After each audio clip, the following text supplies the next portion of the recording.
नाही ऐकल्यावर इतका त्रास का होतो? तुम्ही निराशेने मान खाली घालून बसला आहात, जणू काही तुम्हाला कोणीतरी रिजेक्ट केलंय.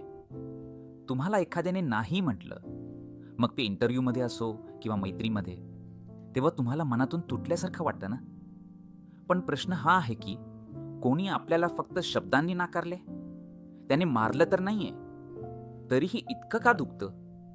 कारण तुमचा मेंदू शब्दांचा मार आणि हाताचा मार यात फरक करत नाही. सायकोलॉजीनुसार आपला मेंदू नकार पचवू शकत नाही. तो नकाराला अगदी शारीरिक जखमेसारखीच वेदना समजतो.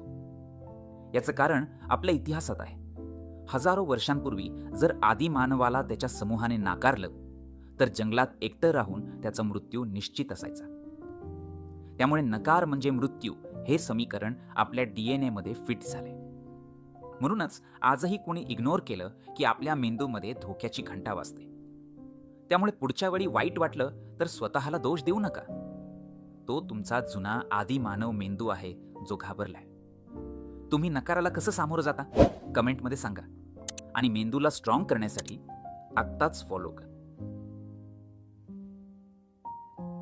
मनाचे खेळ, परिस फाउंडेशन.